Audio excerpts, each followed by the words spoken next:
Okay,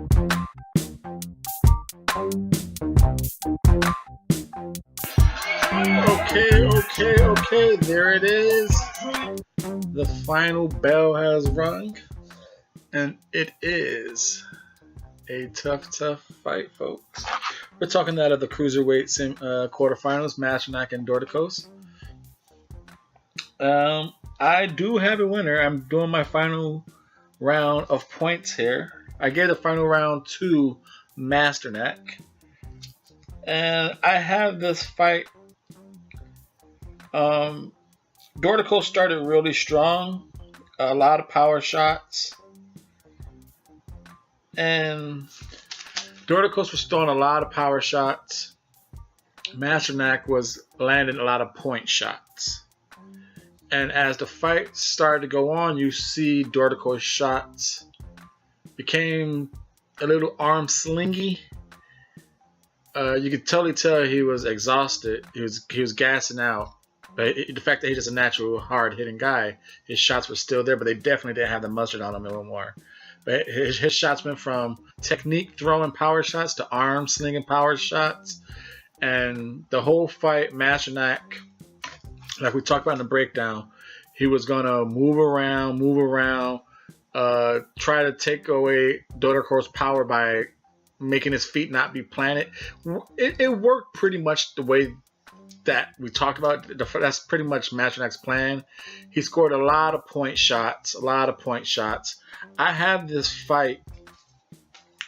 Before I look at the referee, before we get into my scorecard, this referee, his face expressions was the best. Dorticos like leaned in with his head a little bit, rubbed his head. He's like, and then another time, Masternak. Oh, here comes the decision. Hold on. I have it 116-112 Masternak. Cards, here are your score totals. Judge at ringside, Brett Flutie scores the contest 116-112. And Jeremy Hayes and Ignacio Robles have about 115-113 for your winner by unanimous decision. And moving on to unanimous decision. Laurel Boxing Super Series Cruiserweight Tournament. Let's see.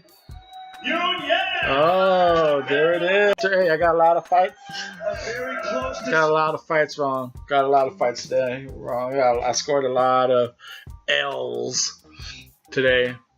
Like I said, Dorticos' shots looked harder. He was throwing a lot of hard shots, but to me, a lot of them, like I gave Dorticos rounds 2, 3, 7, 9. You know, I just thought a lot of his shots, they looked better than what they were. They were hard throwing shots, and they were slapping on the arms and the body and the on the head, but they were partially. There are a lot of blocks. I didn't think they were as strong and clean landed as they were in the first 4 or 5 rounds. It's the second half, like 6, 7, 8, just basically 5 and on. I didn't think his shots were landing as clean and as hard. I thought there were a lot of arm slinging shots. His body work was pretty good, but still, I don't think. What is he saying?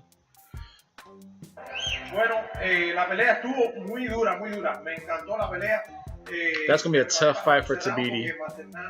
It's gonna be a tough fight for Tabiti. Tabiti doesn't throw enough weapons at this guy. He wants to, thank all the fans that came out to support today. Para todos los Latinos, Cubano, Puerto Rico, everybody, thank you. Okay. He wants to also thank. Well, who gives a fuck? We know who he's fighting next anyway. It's not like, oh, call someone out. He's gonna fight Andrew Tabiti. Yeah, I just didn't think. I didn't think his harder shots that were not landing clean.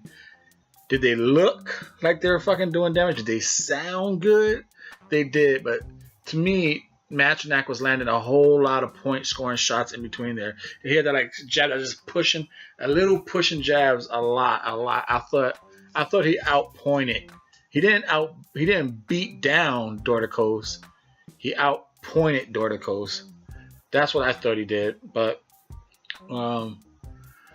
Ray Vargas, the commentator, he was clearly with Dorticos. He just liked all the power. Dorticos shots looked good. They sounded good. That's a nice looking redhead. Look at her. Hey.